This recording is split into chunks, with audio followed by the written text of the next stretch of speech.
Hi, welcome to the BariNation podcast, where we support the bariatric community with humor, humility, and honesty. I'm April. And I'm Jason. If you're watching this podcast on YouTube, you see that two of our favorite humans, experts in the BariNation community, are joining us today for a powerful conversation on bariatric revision surgery. Dr. Joe and Dr. Chen. Hello, friends. Hello, everybody. Hey, guys. How's the day? Oh, it's even better now that we get this opportunity to talk to both of you.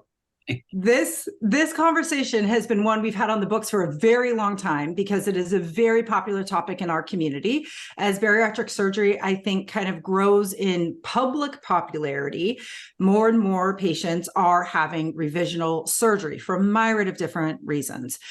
So if you're listening or watching this podcast and you're pre-op, what we're hoping you'll leave with is to know that revision isn't a scary word, and that the type of surgery that you and your surgeon selects could really have, it is going to have long-term impact, but it can even impact revision surgery.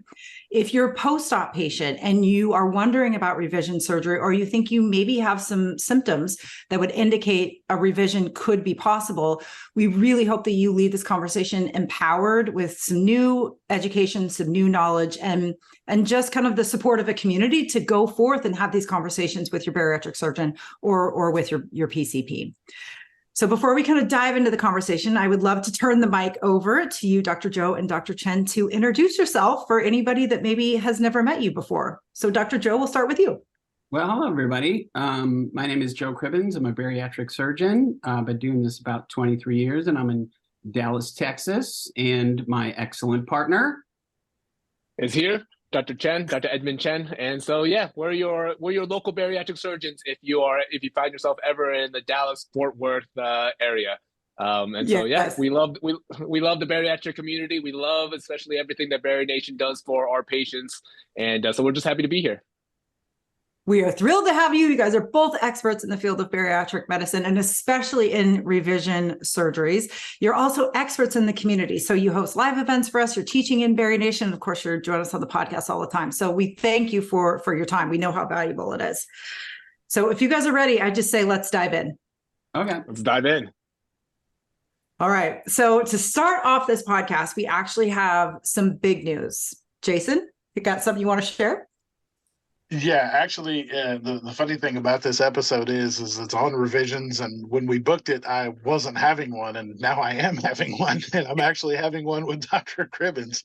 So, the excellent Texas Center for Bariatrics is going to be my home for my revision surgery, and it was one of those things we talked about for a long time that I was not going to participate in because in the beginning, when I had my first surgery at 470 pounds, my doctor told me flat. He was like, the sleeve's not going to do it all for you. He said, we will do the sleeve, but you will have to come back for a revision to bypass at some point because you will not get, metabolically well was not something I was going to gain off of just having the sleeve alone. So I kind of knew it was in my head, but in my head to myself, I was like, yeah, that's not going to happen. I'm not doing that. Like, you got one shot for me, and if it doesn't work, then that's just what it's going to be. And I just went through life because I know, like, we've talked to so many people and so many experts about revision to bypass, and I know from the people that we have very close to us that have had issues and things, it kind of in my head, I was like, I had too easy of a time with the sleeve surgery that I knew that I would be one that was like just flooded with complications if I decided to do the revision to bypass. And that's just not something I was looking for. And so I just kind of resigned myself to the fact that, the amount of weight that I lost and sitting at 350 pounds now, which is only 118 pounds from what I originally, weighed. I've had regain. I've had the things. I've had the 10% bounce, and just living at 350 pounds, I've just kind of been like, well, this is what it is, because I've actually maintained that for almost a year now.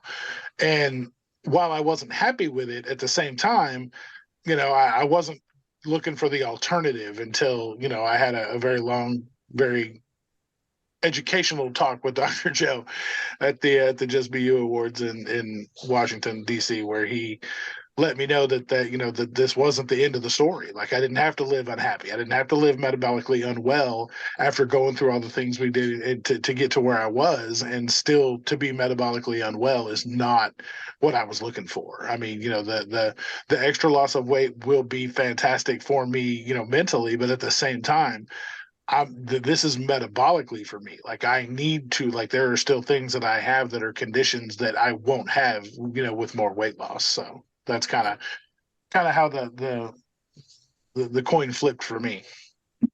Sure. And before we really dive into these conversations, I think it's important that we share, right? Natalie and I had no idea Jason was really kind of suffering the way that he was, because he was really trying to work through it on a personal level, which is understandable.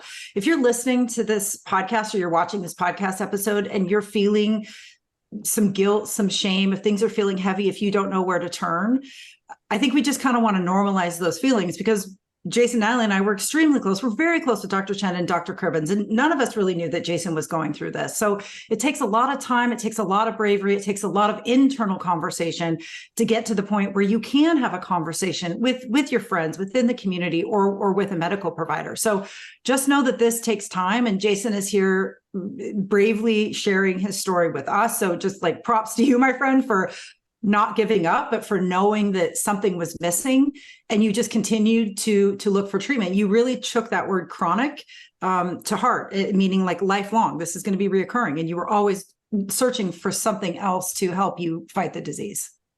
Yeah, well, and it was, working with different people in our community for meal plans and tracking, and attending classes in BariNation, attending supports, and talking to counselors offline, talking I'd kind of run the gambit on it, and it would all work for a minute, but then it would all go right back to, even with tracking, even with doing the meal plan the way that we set it out, I still would only, it was an initial drop, but it would come back, even staying on the meal plan and doing the things, step bed, all the things that we were doing. And I realized at that point, like that's what got me to the point where I'm like, well, I guess this is it, because if I've tried all these things and it's still just hanging out, like, there's nothing else I can do.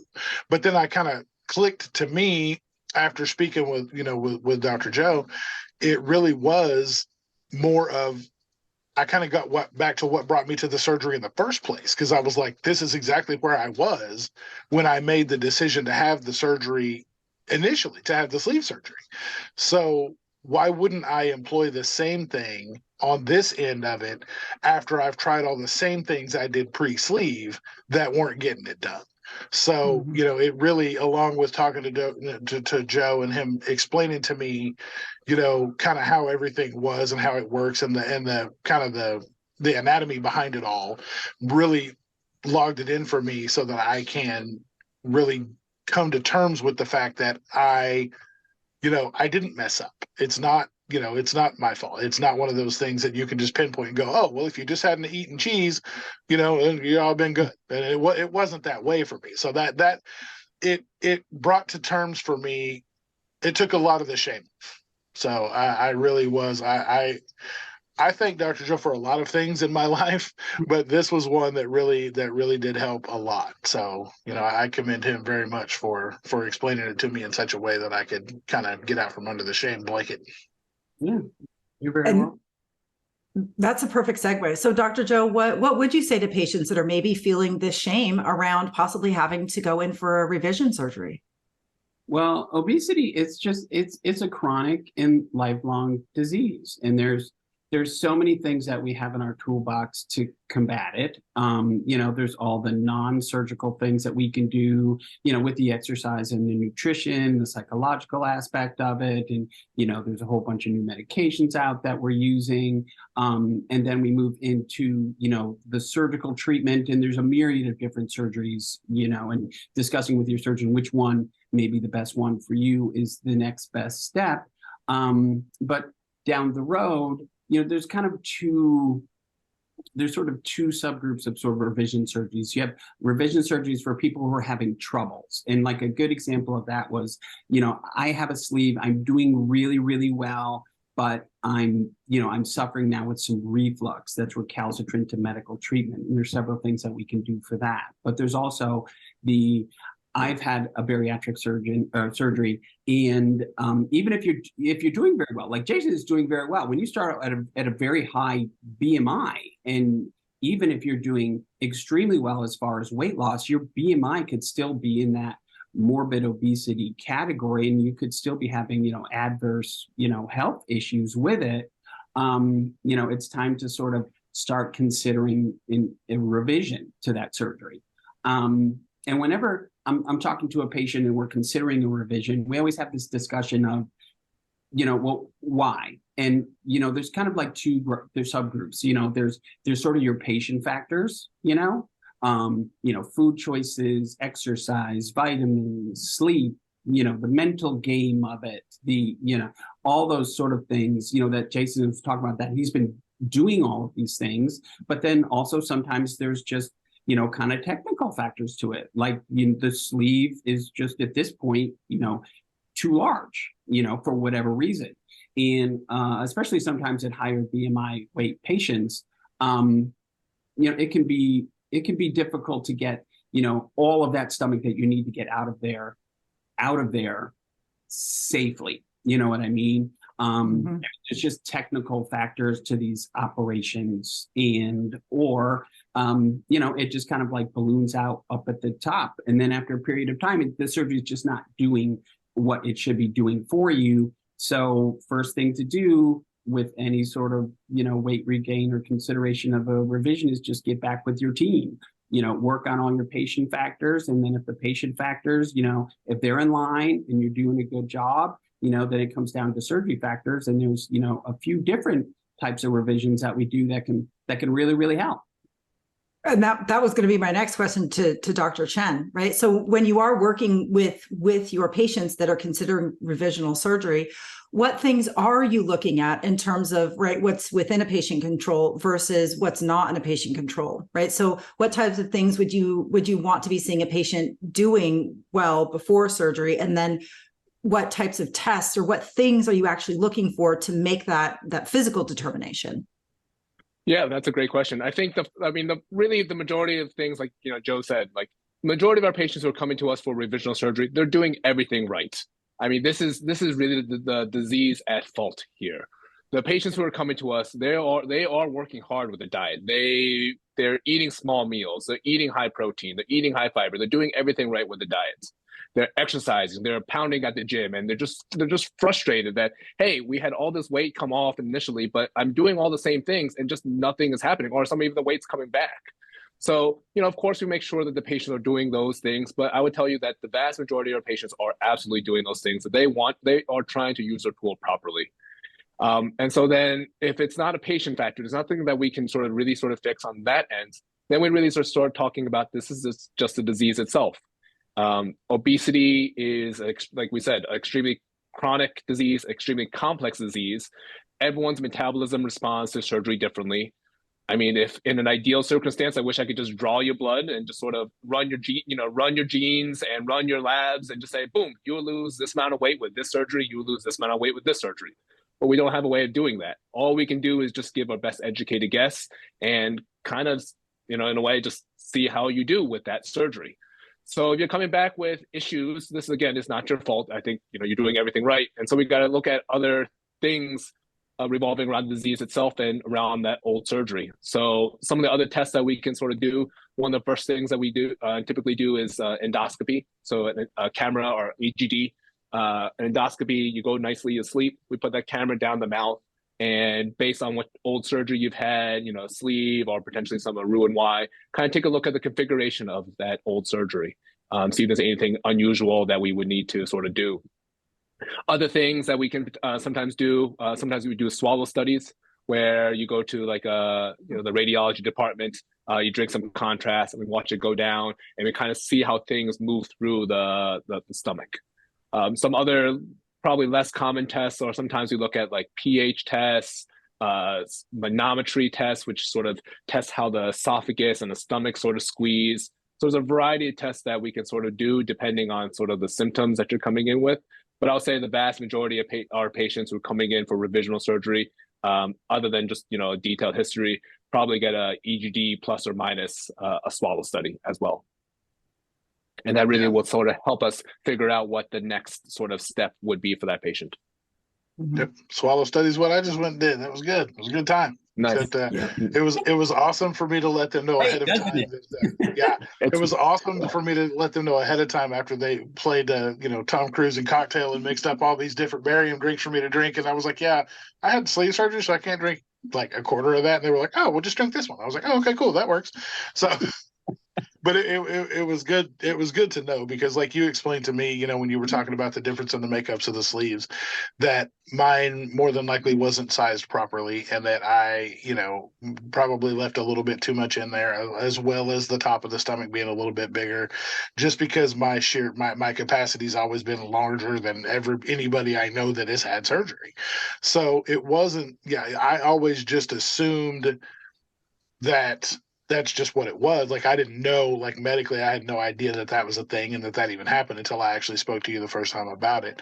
So that was something that really kind of went a long way with me as far as making sure, because those are types of things we don't think about when we just assume that everything went great and it was fine and that was, fantastic and that was the best surgery for me because that's what the doctor picked, because I didn't go to medical school, so I can't tell him. And that's exactly what I told my doctor when he asked me the first time. He was like, what surgery are you thinking? I was like, I didn't go to medical school. I have no idea. You tell me. Like, you got the coat on. You tell me what I need. But, and it just like the thing about different surgery centers across the country is you don't always get the same thing everywhere you go. So with mine, it was chicken or fish. I had sleeve or bypass. That was it. The only two options that were available.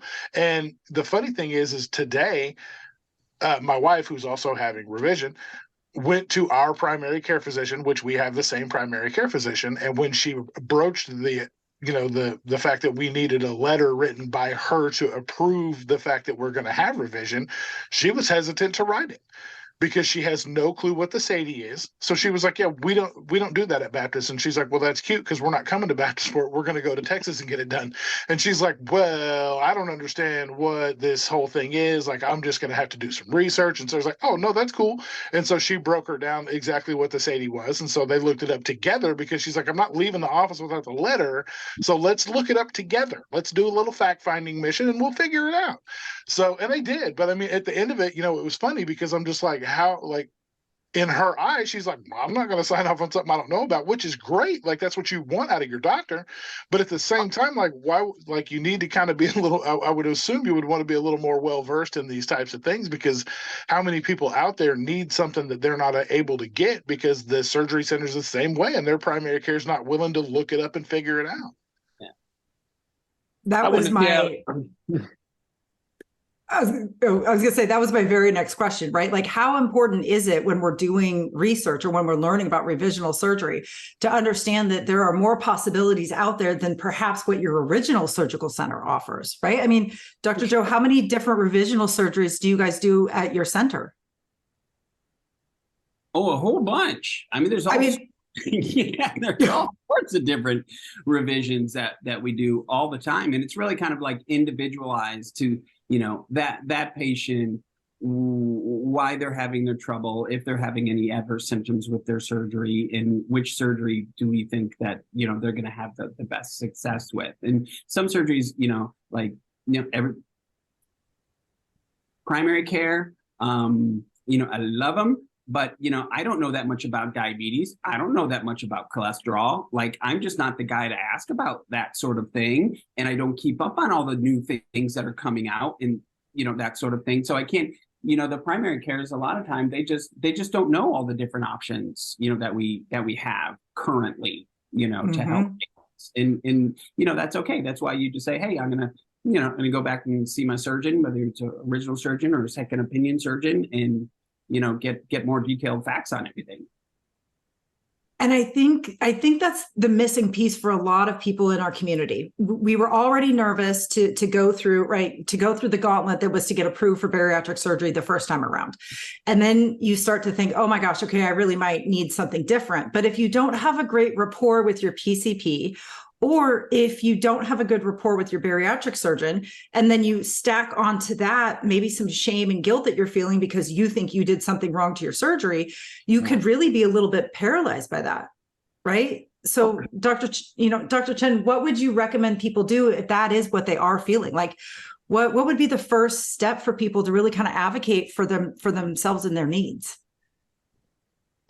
I think, part of that is just talking to you guys. I think it's really sort of talking to your peers are sometimes the best people to really sort of talk to. So, reaching out to their peer group, seeing if, their peer group has any sort of recommendations in terms of other bariatric surgeons that they might have worked with. That'd be one of the first places I would look at.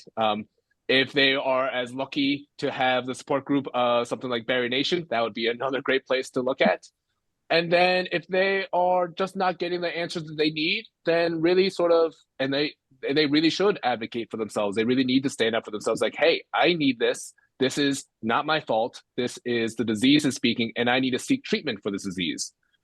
Therefore, I would just, I would work hard and see if there's another bariatric surgeon or another group that you can sort of affiliate with and ask. And I'll tell you that, from me and Joe's practice, we take patients from all over the country, all over the place. And we welcome, I would hope that all surgeons welcome those with open arms, just because, this is just a chronic disease that we're dealing with. And sometimes chronic diseases require sort of multiple treatments. And so that's what we're here for. Yeah. And that's why I always preach, staying in touch with your surgical team.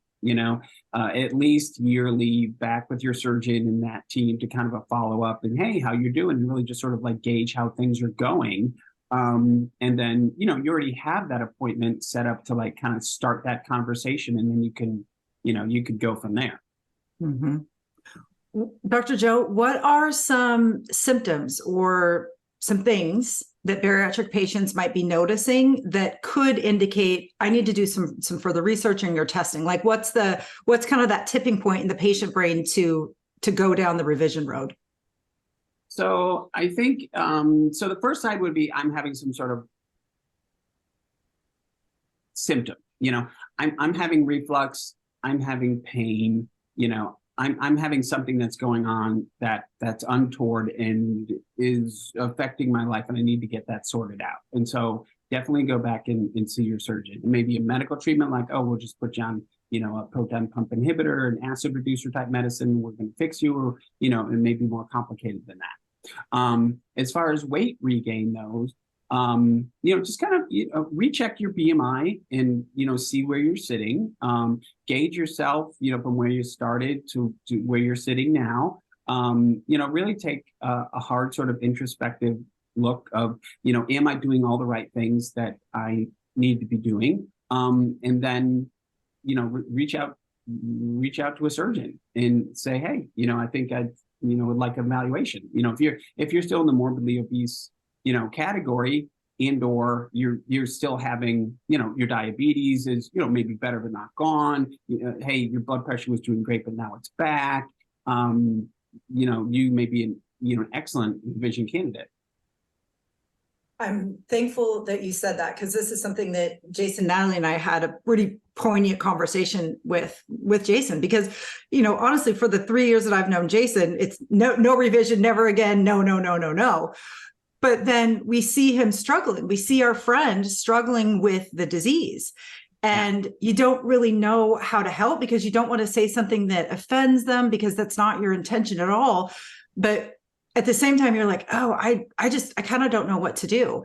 But to hear from both of you, this is a disease, and this just indicates you need more treatment for it. And most patients are doing everything right. And Jason, I'm going to put you on the spot here a little bit, but I think you're used to me doing that by now. Come on, we've been doing this for a while. I know if I said, are you doing everything perfect? You would say no. You're not doing everything 100% perfect, but the lack of that 100% does not discount or disqualify you from getting more treatment. Yeah. Right? And no single patient does it perfect. There is no 100%. Perfect. Yeah. This is the one of the things where, like, if you're putting in an effort, like, we're not looking for an A here. If if you're putting it like average effort, you are really doing everything. This is never supposed to be something where you need to be on crazy diets and be on crazy exercise regimens and stuff like that. But if you are putting a legitimate sort of work into this, following a legitimate, just generalized good diet and a generalized good sort of movement plan, and you're not seeing the results, then I think this is not your fault. Okay, I just need to make sure we say this maybe another time for the people way in the back. You're telling me that you too want to see people that are not perfect just seeking to continue to treat their disease? I'm shocked. I'm shocked. So simple yet so amazing. Yeah, no, and that's one of the good things that that Dr. Joe and I talked about. Like, we had our meeting, we had our consultation. He straight asked me all the questions, like, "How are you doing? How's your eating?" And I was like, "Well, for the most part, it's pretty good, but it can go off the rails sometimes." But they hear that every day. Like, every person, we talk about it every day as well. Like, it's a law of average. If you're doing better more than you're doing bad, that's what we want to see. And the point of it is, like, when I was the first thing that got me to realize that there was a problem, like what Dr. Joe was talking about, is like, when we talk about capacity issues, because it was funny because he's like, "Well, what are we talking about here?" And when I explained to him, he's kind of had that jaw drop moment, like, you're mind blown type of situation. When I told him, like, I can eat a 10-ounce steak, and he's like, "Wait, what?" And I'm like, "Yeah," and then you throw a couple sides in with it, and he's like, "Well, wait, what?" And I'm like, "Not a lot of sides, but some. It's the fact that I can clear out 10 ounces of protein at one time should be enough, like, for most people to be like, whoa."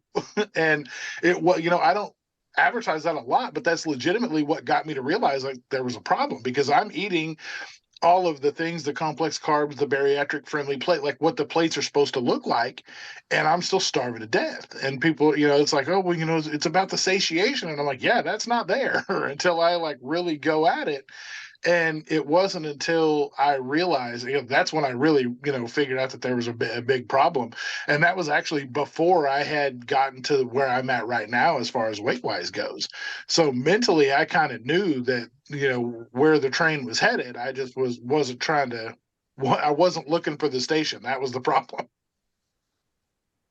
But you found it because you did not give up on yourself. And even though you didn't necessarily have the answer, you knew that there was more treatment out there for you. And yes, we can have a little fun and bring some levity into the situation, but I think so many people stop seeking treatment for their disease because they really do internalize it as, "I've done something wrong. And because I'm not eating 100%, and because I'm not running a 5K every day, and because I'm not doing all of these things, these expectations that we've put on ourselves that just are not feasible, we feel that we don't deserve more treatment." Right? But obesity is not a one and done. This is you're going to treat it many ways for the rest of your life. And those treatment options are going to look different. And it might be a revisional surgery for metabolic reasons, right? For all of the things that we've talked about. Yeah. So yeah, that's why the relationship between the surgeon and the patient in the bariatric world, it is definitely a marriage, not a speed date, because it is a long-term process, whether it's continued medical care or continued surgical care, it's a marriage. And we would really push everybody who's listening or watching this episode to really truly think about that relationship that you have entered into with your surgeon. And just like a new pair of Levi's, you got to try them all on before you find the one that really is a perfect fit. And we think that we're not allowed to try on these people that we're bringing into our lives to help us treat our medical conditions. We are allowed to meet with different people. We are allowed to have conversations to find that person that is right for us, because maybe your original surgeon, like Jason's, doesn't perform the SATI, right? Doesn't do a switch, doesn't do any of these other revisional types of surgeries. So that means you're going to have to kind of grow above and beyond, your original network of people. And that's okay. That is okay. Right? I think we just get so worried about it because we're worried about shame or judgment, all of the things. But if you really want to continue to seek treatment, if you really are serious about treating your disease, this could be a conversation that you're going to have. Yeah, well, and also it's important to come loaded with the questions. Like it's an interview. Like it's legit. Like they don't owe you anything. You don't owe them anything. This is we're Yeah. gonna sit down and talk about it. Like how involved are you in my aftercare? How often am I gonna say, will I see you at my follow-up appointment? Am I just gonna see a PA? Am I never gonna see you again after you cut on me and you're just gonna farm me out to the PA forever and I'll never unless I run into you in the hallway. Yeah. And some people may be okay with that because they get you through the initial hard part, which is the surgery. Then you know the saving, the making sure you don't die part. You know, they get you through that part, and get you through to the other side, and you're like, okay, cool. I'll wash my hands of you. I don't need you anymore, and that's fine. That's for some people, but other people would like to have the aftercare that the surgeon is extremely involved in, and the center's extremely involved in. And there's nothing wrong with you asking those questions. And if you don't feel comfortable with the answers, it's time to ask somebody else, because there's not only one, you know, unless you live in a town where there's only one surgeon that does, you know, everything in the town, then at that point I would tell you, like, you travel out, like figure out what's in the surrounding areas, because it may be worth the drive for you. I mean, you're going from Florida to Texas for your procedure. I mean, you're going, you know, halfway across the nation, but you are advocating for yourself. You're seeking care with a extremely talented care team and center who really will be there for you, you know, for the rest of your life. And it's almost like I kind of feel like as patients, we really are these baby bariatrics when we just get our surgery, and we really grow into our patienthood. And for so many of us, this is just kind of a step along that patienthood process for us. But you don't know what you don't know until you know it. And it's okay if you didn't know any of this before this conversation. What matters is that you're starting to gain this insight and knowledge that really can help you, right? As long as you keep your eyes, your ears, your heart, your mind open to learning about your new bariatric body and life, the more successful you're going to be. Leaning into this kind of care, leaning into community, leaning into education is really how we can continue to treat our disease. Dr. Chen, before we go, I would love to ask you, if you can you share some stories of patients that you have known that have really come through revisional surgery in a very positive way? Like what are the things that you see in patients' life after they've gone through revision? I think, I think really the success that we see after revisional surgery, I think, is the biggest thing. I mean, like you said, a lot of patients come to us super frustrated. For example, we see a lot of patients with, sleeve revisions coming to us with a sleeve. There was, when they went in with that sleeve, so much hope. They worked so hard to get that sleeve approved by insurance. They got the sleeve, they powered through all those, those hard couple of weeks, and they worked super, super, super hard at it. And there was, of course, that phase where they did well, and then some of the weight started coming back, reoccurring. And they are super, super frustrated with this. Like, what is going on here? Here is my dream. Like, kind of like, it's like, this dream that I just had. And it's like, it's like failing. Like, what's going on? Like, I'm failing it. The surgery's failing me. I just feel like a failure. And so when we see them, of course, we sort of, resolve them of all those kind of sort of failure symptoms, really say that, this is, what we're dealing with. We figure out a sort of revisional plan. If it's for weight reoccurrence, oftentimes that potentially could be a modification, revision to like a modified duodenal switch or a SADS operation. And after that SADS operation, sort of just seeing all that sort of magic coming back, some of that weight sort of shedding weight, people shedding weight again, the reflux going away again, getting that energy level back again. And so by 6 months again, really just sort of, getting them back to, they lost, 40, 50, 60, 70 pounds, feeling great, and just have a sort of all sort of newfound purpose, like, I got this again.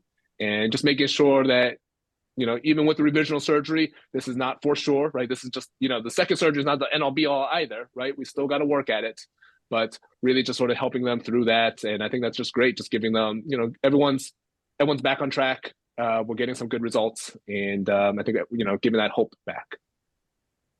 I could not, I wish we would have been recording when Jason told Nalina on Zoom that he was having revision surgery with you, Dr. Joe, because we have been on Jason for about a year in a loving, kind friend way. Like something is like, what is wrong? Something is wrong. Something is wrong. What is going on with you? Because this is not the Jason that we know. And when he told us, I'm having revision with Dr. Joe, it was like he was a completely new person. Those were the words that you said. You said, I actually feel hopeful again. I actually feel hopeful again. And just knowing that there was more opportunity, more treatment for him, and to have the shame lifted, to have the disappointment lifted, right? To really kind of put a flag in the ground, so to speak, and say, well, I'm here now, but this is where I'm going, and here's how I'm going there. I mean, it was just like, and you've been a new person since you've made the decision to undergo revision surgery. Yeah, it's kind of, because basically Dr. Chen was just describing me. He just didn't know it just now because everything he said is exactly what I was feeling, how I was doing, like everything about it. It's been my journey absolutely 100% to the T. And it really was affecting me in such a way that I didn't necessarily see it, but everyone around me who loved me and cared about me the most, like April and them, they knew, like they could see it. They knew what it was. And they keep asking me. I'm like, oh, I'm okay. Just a little stressed, a little this, a little down, a little whatever, just kind of making it through the day. If I can, and not really thinking about how tortured I was basically by everything that was going on, like this, the constant trying, the constant this. And, I've talked about this all the time, like I'm a daily weigher, and just that every damn day going in there, stepping on the scale, knowing exactly what I was going to see. And then it just, not letting it necessarily affect my day the way it used to. But at the same time, I had just kind of resigned myself to the fact that this is what it is. Like, it just, and it wasn't like I didn't get as upset about it as much as I got this is what I figured. It just kind of, there's a little more reassurance that it's never going to change. And it may go up a pound, it may go down a pound, it may, water retention, whatever that may be. I just got to a point where every single day it was kind of like Groundhog Day. I'm like, well, here comes 350. Hey, look, 350, 0.2 or 0.4 or whatever the hell it was. Didn't ever matter because it was still 350. And, it affected me in such a way that I realized it wasn't until after I had talked about the revision and got made the decision that I realized how bad it did affect me, because I was a different person. Everything about what I had going for the days changed, and I didn't, the scale was the scale. Everything went back to how it was, my mindset and everything, because I knew, like April said, I am hopeful. I'm extremely hopeful, and knowing the fact that I have the education and the wherewithal, the connections that we've made, through BariNation and everything that we've been doing, gave me, it gave me the courage to stand up and say, I don't want this anymore. Like, this is cool. Like, I'm glad I got down. I'm glad I'm no longer 470. However, this isn't cool either. Like, 350 is not where I want to stay. We got to do something about it. And it wasn't until I actually had those conversations and made that decision that everything did pump back up. Like the spark came back. Everything, like April said, I've been a completely different person because I feel completely different now, because I wasn't trying to listen to my body as much. So I wasn't noticing how bad my knees were hurting again, how bad my hips were hurting again. My joints and stuff were starting to flare up again. And I was just trying to play, oh, well, I hadn't moved, a whole lot lately, so maybe that's just kind of knocking the rust off. I came with, all of the excuses that we tell ourselves when we try to, talk ourselves out of doing stuff. But I'm more in tune with everything about me right now in this hopeful stage. So I'm not the only person, like everyone out there listening who is, feeling the same things I was feeling. You can have this hope too. Please reach out. Please say something. Talk to me, message the BariNation, page itself. We'll reach back out to you. We monitor it. And, I will handhold anyone through this that needs it, because I don't want anybody to feel like I felt. And I know I'm not alone. And I as much as I sang my initial procedure from the rooftops when I decided to have it, I'm doing the same for the revision. I will speak out as much as I can, because people need to realize that it's not, it's not some dark corner that we need to hide in and go, hey, I need a little bit more help. Like, it's not like that. This is something to kick the door open and be like, hey, look, this isn't it. Like, it's not working the way I wanted it to. So I know there's something better out there. So let's find that. It's pretty dang powerful. Yeah. Yeah. It's the restoration of hope. And that is one of the most amazing things. And it's because of modern medicine. It's because of doctors like Dr. Joe and Dr. Chen that we can have this conversation. We can restore hope, and we can really treat our disease in new ways. Even if we've already had bariatric surgery, right? There is more treatment. There is more hope out there. Always. And if just like what Jason said, if you are thinking about this, if this has been something on your mind, if you just need a safe place to go and talk about these things in a private way, we invite you to join the BariNation support community. We have over 80 live support groups, meetups, classes. Dr. Chen hosts a lunch with Chen, a chat with Chen, where you can actually ask him these questions in real time. Dr. Joe's always on the podcast with us. They're an amazing resource that we tap into, and we would love to support you as well. Because we know you might not have somebody in your life where you can have these kinds of conversations, and you just don't know where to go. And if you're not close with your surgical center, if you're not close with your surgeon, you can lean into BariNation, and we will be there to support you every step of the way. And December 12th is my surgery day, and there's some openings there available. So, I mean, if you guys want to come down to Dallas and hang out with us, I mean, come on down. I mean, I think there's a couple spots left. You know, it's like kind of like the club. They'll pull the velvet rope back, let you hang out with us for the day. I mean, bring them on. Why not? It's like everybody, you get a revision. You get a revision. I mean, hey. It's going to be a fun day. It's going to be oh my God, is it going to be a fun day? It's going to be a very hopeful day. It's a very hopeful future for not only Jason, but for so many people in our community that are struggling with this.